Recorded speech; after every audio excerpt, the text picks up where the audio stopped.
고쳐서 저 시설 그러니까 회계법 특별회계법뿐만 아니고요.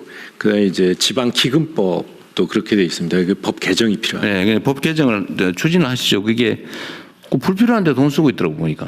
예. 그 예산은 있고 시설만 해야 되니까 시설을 했던 데 또 하고 했던 데 또 하고 불필요한 데서 계속해요. 농촌 지역 가 보면 차라리 그거 가지고 기본소득 지급이라든지 기본소득 지급이나 지역사랑 상품권 주는 게 훨씬 낫습니다. 그거 하나 하고요. 행안부 얘기를 자꾸 얘기하게 되는데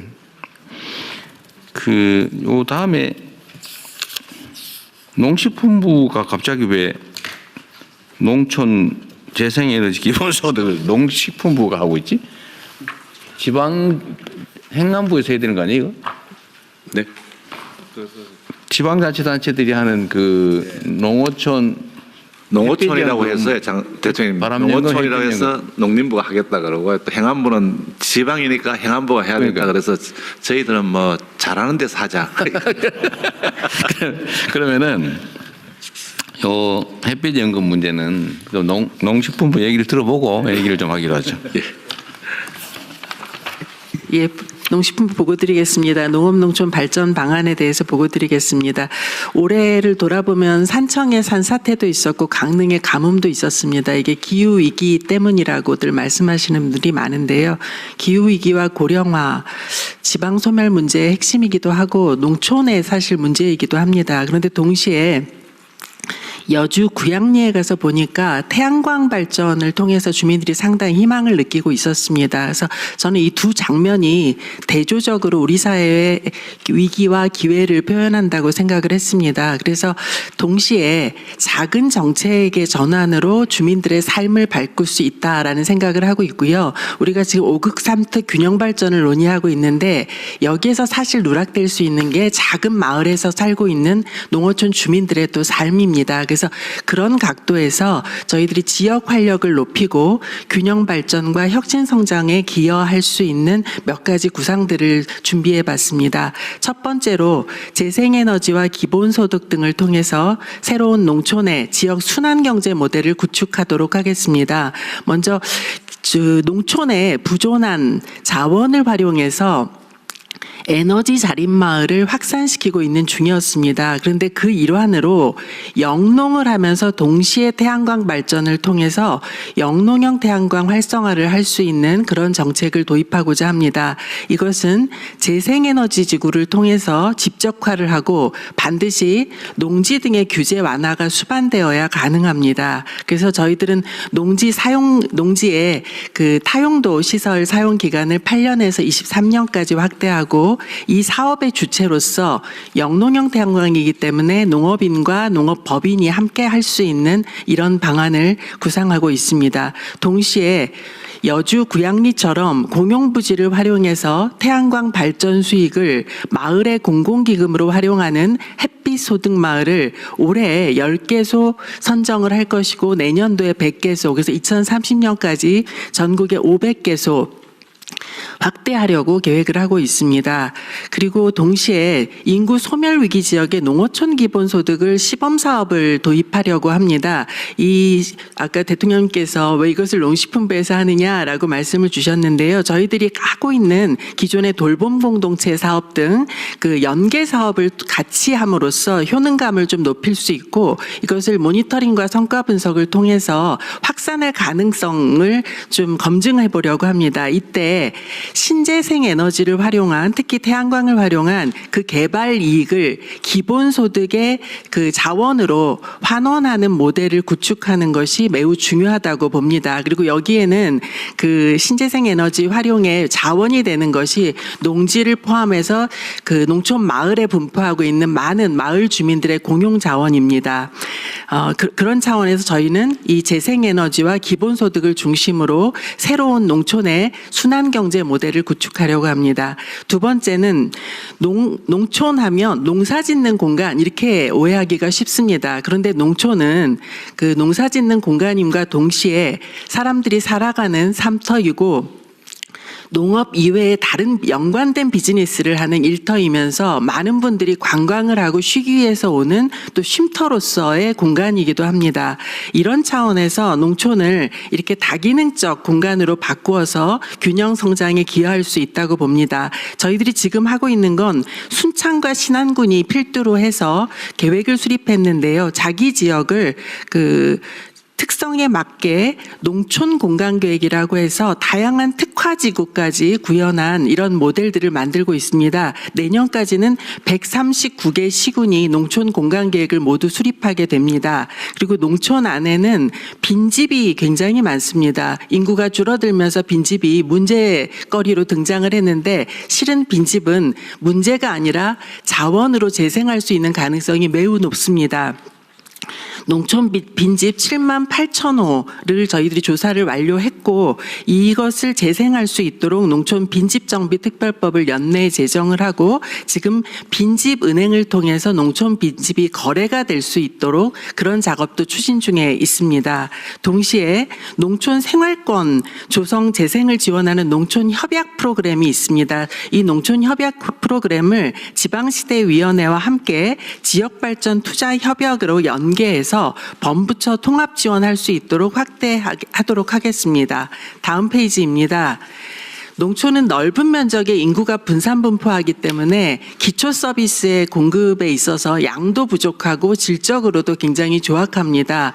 이런 서비스 공급 방식을 읍내나 면소재지에 있는 시설에 사람들이 방문하는 형태에서 서비스를 아예 딜리버리 배달하는 방식으로 바꾸고자 합니다. 그 일환으로 저희들이 농어촌 왕진버스 사업을 추진하고 있고 이것을 보다 확대하고자 합니다. 그리고 엊그저께 발대식을 했습니다만 찾아가는 농촌형 이동 장터라고 해서 자동차에 농촌 주민들이 필요로 하는 생필품이나 식품을 싣고 장터를 이동하는 이런 사업도 시작을 했습니다. 이런 작은 서비스들이 농촌 주민들한테 굉장한 만족감을 주고 있습니다. 동시에 농촌형 교통배달이라고 해서 1,000원 택시 혹은 수요응답형 버스 등을 운영을 해왔습니다. 근데 이 중에서 전남 영암이 최근에 AI를 바탕으로 해서 수요 예측 교통 모델을 해보니까 오히려 평균 대기 시간이 90분에서 26분으로 줄고 운영하는 비용도 4억 3천만 원을 절약하는 이런 새로운 모델들이 발굴되고 있습니다. 그래서 이런 것들을 1,000원 택시나 수용답형 버스를 AI로 전환하는 농촌 교통 모델을 확산하고자 합니다. 그다음에 농촌에는 정주인구, 사는 인구뿐만 아니라 사실 찾아오는 생활인구 등을 통해서 농촌이 활력을 가질 수가 있습니다. 거기서 주민들이 또 소득도 올릴 수 있고요. 그래서 농촌 관광과 연계한 특화 산업을 지역에 다양하게 발전시키고자 합니다. 지금 시대는 4도 3촌의 라이프스타일이 확산되고 있습니다. 그렇다면 워케이션 공간을 농촌에 많은 유휴 공간들이 있습니다. 유휴 공간을 활용해서 주민들이 워케이션 공간을 운영할 수 있도록 하고 농막이 상당히 인기가 있었는데 농막은 사실 숙박이 불법입니다. 그래서 이것을 저희들이 농촌 체류형 쉼터라는 사업으로 바꿔가고 있습니다. 그래서 농촌 체류형 복합단지를 통해서 도시민들이 농촌에 가서 주말을 보내면서 굉장히 행복한 삶을 누릴 수 있도록 그런 정책을 확대하고자 합니다. 그리고 농업유산이나 K-미식벨트, 체험휴양마을, 한국형 산티아고 순례길로 불리는 동서트레일 이런 다양한 농촌의 특화 자원들을 활용해서 주민과 업계가 협업하는 관광 상품들을 개발을 하고 이것이 농촌의 소득으로서 체화될 수 있도록 그렇게 하겠습니다. 그밖에 청년의 창업 생태계를 조성하고 귀농귀촌인들을 위한 주거 인프라도 조성하도록 하겠습니다. 끝으로 농업 농촌에도 AI 기술을 접목하게 되면 획기적인 변화가 예상이 됩니다.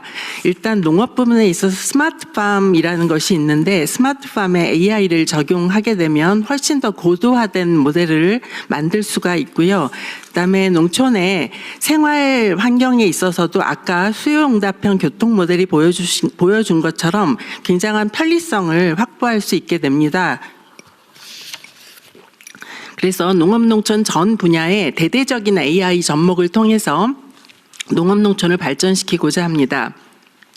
또한 농촌을 이끌어갈 청년 인재가 농촌에 들어와서 살고 일할 수 있는 환경을 만들고자 합니다. 특히 청년들의 창업 준비부터 정착까지 예비 농업인 제도를 만들어서 교육과 컨설팅을 제공하고 그들이 필요로 하는 공공비축 농지를 우선 공급할 수 있는 시스템을 만들겠습니다. 창업에 필요한 자금도 지원하는 것을 체계화하려고 합니다. 한 가지 말씀을 드리겠습니다. 경북 문경에 늘봄 영농조합 법인이 있습니다.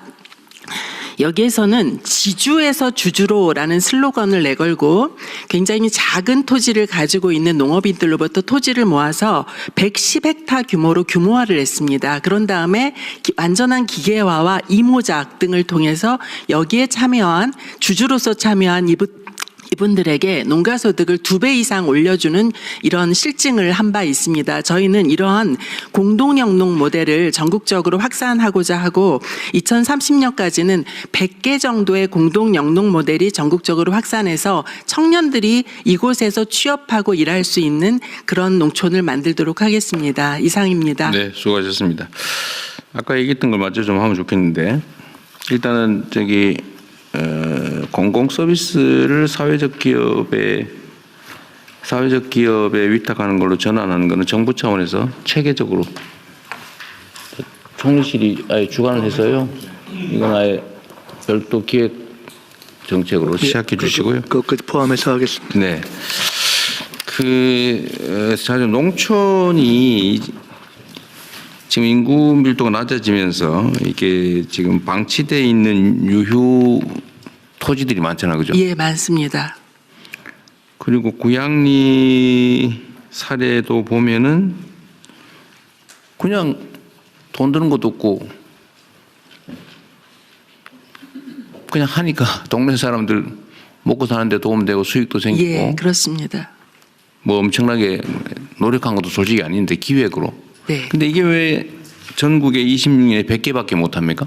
뭐 하려면은 뭐 마음 먹고 하면은 예. 수백 개라도 할 수 있는 거 아닌가요? 예, 그렇긴 한데요. 만 일단- 개도 할 수 있다고 합니다. 예? 만 예. 개도 할 수 있다는 게 예, 뭐라고요? 만 개도 할 수 있다는 게 그 구양리의 창업주의 얘기입니다. 예. 그 창업주. 그런데 이제 대통령님이 구양리 같은 경우에는 그 창고 지붕에 뭐 주차장 위에 이런 식으로 해서 1메가와트 생산을 하지 않습니까? 네. 근데 그게 주민들이 이제 공용으로 이용할 수 있는 시설이 확보가 돼야 되니까요. 네, 주로 뭐 마을 회관 이런 거겠죠. 그렇죠. 그러니까 시골 마을에 사실 주민들이 내 땅이 아니고 우리 공동의 땅인데 거기다가 할 수 있는 것 요거를 이제 확보를 하려고. 그러니까 그게 어려울 텐데 공공 부지를 구하기가 어려울 텐데. 예. 근데 저는 그것도 생각의 한계라고 보이지는데요. 네. 예를 들면 농촌 지역에 가면 도로 있잖아요, 도로. 도로. 예. 도로 위에 쫙 깔면 안 돼요? 어차피 뭐 사람도 없는데. 문제 있어요? 그 현재 입지 규제 때문에 막혀 있는데요. 이번 정기국회 때 그 입지 규제 문제를 풀면 그 문제도 얼마든지 해결 가능합니다. 아니 저는 그냥 농지나 공공용지를 구하기 어려우면 예. 그 시골에 있는 농촌에 있는 도로, 예. 농로, 예. 하천 조그만씩 하니까 예. 그냥 이렇게 세워서 쫙 깔면 되지 않습니까? 어려운가? 지자체장이 그 지역의 주민들을 협동조합을 만들게 하고 그 협동조합에 임대해주면 가능한데요. 당연히 그래야죠. 당연히 해당 지역 주민들이 공동사업을 하고 그 수익 나오는 건 공동으로 배분하고 돈이야 재정에서 지원하고 행정은 그냥 지방정부가 다 알아서 하면 되는 거 아닙니까? 장차 기후에너지부가 행안부와 농림부랑 협업하면 얼마든지 할 수 있는 일이라고 생각합니다. 아니, 기후에너지부가 안 돼서 못하는 거예요? 열심히 하겠습니다. 어쨌든 이거는 저는 우리 생각을 바꿔야 되는데 네. 지금 농촌이 다 비어가지만 저는 기회의 땅이라고 보이지거든요. 그 방치되어 있는 엄청난 토지들이 다 태양광 발전 예. 부지들인데 예. 그 일단 자체적으로 생산한 거 자체 소비만 해도 그게 얼마나 크며 그 유리 수입해가지고 발전소 만들어가지고 막 송전탑 만들고 난리 치느니 해당 지역에서 생산한 거 쓰면 구양리 모델도 중요하지만 또 하나는 대규모 태양광 발전을 하면 반드시 해당 지역 주민들한테 일정 지분을 보장하게 그것도 제도화를 좀 하면 좋겠어요. 네. 지금 신안군이 이제 조례로 만들다가 싸워가지고 사실 난리가 난 거 아니에요? 그렇습니다. 그런데 법으로 아예 일정 범위까지는 해당 지역 공동체에 일정한 지분을 주도록, 그러면 지역 주민들하고 싸울 일도 없지 않습니까? 지금도 제도는 되어 있는데 규모가 너무 작고 주민들의 돌아가는 몫이 너무 작아서 너무 작게 하니까 그러죠. 네. 어차피 재생에너지 구매는 한국전력이 정책적으로 하는 거 아닙니까? 네. 손해 안 보는 정도로 하고 지역 주민들 몫을 늘려주면 되죠. 그게 세금 걷어가지고 막 열심히 지방에 쓰는 것보다 훨씬 더 효율적일 것 같거든요. 이것도 역시 산업부도 좀 지원도 좀 해줘야 될 것 같고, 그죠? 예를 들면 이게 지금 어느 지역에 가면 생산을 해도 팔 수가 없다는 거 아니에요, 지금 호남 쪽으로 가면. 그래도 마을 공동체에서 하는 생산 전기는 양이 그리 크지는 않으니까 그런 건 우선적으로 전부 다 접속할 수 있게 해줘야 될 것 같아요. 그 여유가 충분히 있을 것 같고. 앞으로 이제 기후에너지부가 되시면 그러는 건데 이게 잘 안 되는 슬쩍 발을 빼는데요. 이게 조금 이제 계속 좋은 시도임에도 불구하고 어려운 이유 중에 하나가 이제 한전 적자하고도 굉장히 연결이 돼 있어서 그런 부분은 우리 기후에너지부에서 잘 해결해 주시라고. 아니 실제로 태양광은 이젠 그 LCOE 생산 단가가요 석탄이나 LNG보다 더 싸졌습니다. 아니 그러니까 막 태양광은 얼마든지 할 수 있는 일이라고 보여집니다. 아니 농촌에 대한 예산 지원을 안 하고도 네. 정책 전환만 해가지고 얼마든지 농촌 주민들 수익을 올려줄 수가 있는데, 제가 자꾸 특정적 예를 들어서 좀 너무 심한 것 같긴 하지만 여하튼 신안은 그 섬으로 만든 굴인데도 인구가 늘잖아요. 네. 가장 어려운 지역인데도 그 지방자치단체 한 군데가 몇 년 동안 노력해가지고, 그러니까 이걸 정부 차원에서 좀 체계적으로 하고 농촌 지역 전부가 예. 당연히 이렇게 다 전환을 해야 국토도 예. 효율적으로 사용하고 예. 에너지 수입도 대체하고 예. 재생에너지 사회로 빨리 전환할 수 있지 않습니까? 그 구양리 모델이 산업부에서 만든 모델인데요. 지금 농림부가 자랑을 하고 좀 더 말씀드리면 차체 여기 깔리는 그 태양광이 들어간 기자재들은 가급적이면 우리 국내 기업 당연히 다 맞습니다. 국산으로서는 예. 조건을 해야지. 예. 이건 산업부 장관으로서 네, 그건 당연한 거고요. 그건 예. 지원을 해주기 때문에 당연히 국내 기자재를 써야죠. 그래서 여기 몇 가지 규제 완화가 필요한데요. 지금 이제 이격거리라는 게 있습니다. 그건 규제를 여기서 결정해서 완화하면 되죠. 네, 그리고 또 그다음에 전력 인센티브를 좀 줘야, 그리고 20년 이렇게 보장을 해줘야 마을 공동체가 이 일을 좀 할 수가 있습니다. 그러니까 이것도 지금 농림부 사안으로 하기는 적절치 않은 것 같아요. 기후에너지부가 책임지고 하도록 하겠습니다. 마을 공동체가 좀 영농형 태양광과 같이 해서 농식품부가 하는 것이 잘할 수 있다고 생각합니다, 대통령님. 말씀하신 대규모 태양광의 일정 지분을 지역 주민들에게 주라는 거에 새만금 지금 태양광이 7기가와트 목표인데 다 그렇게 거의 해야죠. 기업 그러니까 이게 줬단 문제예요. 말이죠. 예, 그거를 지역 주민들에게 해 주민들한테 일정 정도는 줘야 예. 되거든요. 그게 대부분 근데 저도 이제 들어본 바로는 자기 자본으로 하는 게 아니잖아요, 전부 다. 자, 펀드에서 지원받아가지고 금융 비용 제외한 나머지 이익을 자기가 갖는 거잖아요. 그냥 명의만 사실은 가지고 있는 거고, 이거 거의 특권화돼 있어가지고 특혜화돼 있어가지고 그걸 미리 허가를 받아놓고 그걸 잡고 있는 모양이더라고요. 배정은 받아가지고 팔아먹으려고 실제로 거래하고.